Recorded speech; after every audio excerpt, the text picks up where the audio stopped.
시청자 여러분 안녕하십니까? 시사 칼럼의 김동석입니다. 여러분 혹시 어제 워싱턴의 외교안보 전문가들에게요 가장 탑 뉴스가 무엇인지 아시겠습니까? 팔레스타인 이스라엘의 중동 문제가 아닙니다. 바로 일본 아베 총리의 발언이 가장 큰 주목을 받았고요. 지금 문제가 되어 있습니다. 뭐냐 하면요. 아베 총리가 참의원 예산위원회에서 만일에 한반도에 비상 상황이 발생해서 주일 미군이 한반도로 이동하려면 사전에 일본과 협의를 해야 한다라는 발언을 했습니다. 여러분 더 자세하게 이걸 설명드리면요. 예산위원회 어느 의원이 아베 총리에게 한반도 유사시 한국 측에서 미군만 오고 일본은 오지 말라고 하면 어떻게 하겠냐라고 아베가 주장하는 집단 자위권에 대한 한국의 거부감이 있다라는 것에 대해서 총리에게 질문한 겁니다. 한국이 일본군을 거부하면 미군도 못 갈 것이라는 대답입니다. 일본의 집단 자위권이 여러분 바로 이런 겁니다. 아베 총리는 일본에 주둔 중인 미군이 일본의 사전 양해를 구하지 않으면 움직일 수 없음을 시사하는 내용입니다. 미국과 일본의 군사동맹이 지금 바로 그렇게 됩니다. 더구나 지난해 미국이 용인한 일본의 집단 자위권은 미국이 개입된 어떠한 분쟁이나 전쟁에 일본이 참가할 수 있음을 규정하고 있습니다. 미국과 일본 간의 1960년대 밀약 내용은요.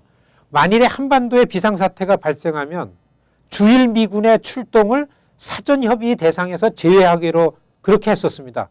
그래서 그동안 한미 군사동맹의 내용에 일본의 영향력이라는 것은 언급되거나 전제되지 않았던 겁니다. 시청자 여러분, 어느 날 어떤 사건으로 갑자기 상황이 들이닥치는 것은 아닙니다. 어떠한 누군가가 특정한 목적을 갖고요. 주변 여건들을 야금야금 만들어가다가 결론을 내는 것이 국가 간의 동맹관계의 변화입니다. 바로 군사협약입니다. 깜짝 놀라서 이게 웬 이런가 할 때면 이미 때는 늦었죠. 그거 이해하기가 바쁜 처지가 되고 맙니다. 정말로 여러분 먼저 움직여서요. 준비하는 사람을 이길 방도는 없습니다. 지금 아시아는 중국과 일본의 대결상입니다. 우리가 세상 돌아가는 것을 우리 눈으로만 봐서 그렇죠. 일반적인 세계 전문가들의 진단은 아시아를 볼 때는 중국과 미국의 전선에서 이 흐름을 판단하고 있고요.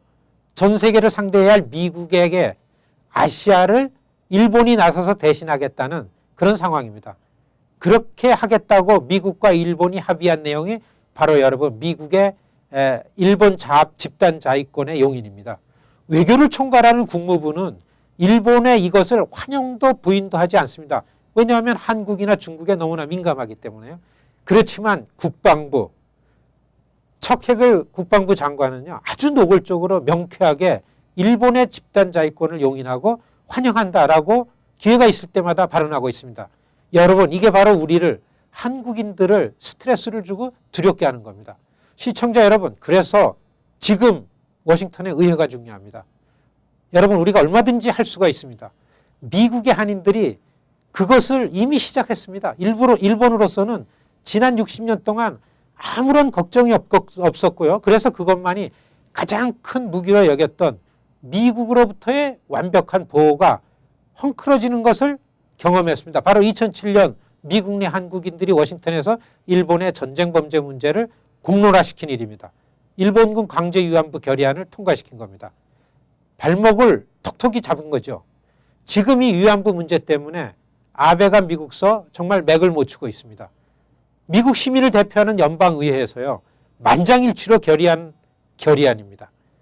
이것을 없던 일로 하려고 아무리 꼼수를 부려도 이제는 미주 한인들이 모를 리 없습니다. 그거에 관해서는 거의 선수가 되고 있습니다. 시청자 여러분 바로 의회가 있기 때문입니다. 워싱턴의 중심축은 여러분 백악관이 아니고요. 바로 연방의회입니다.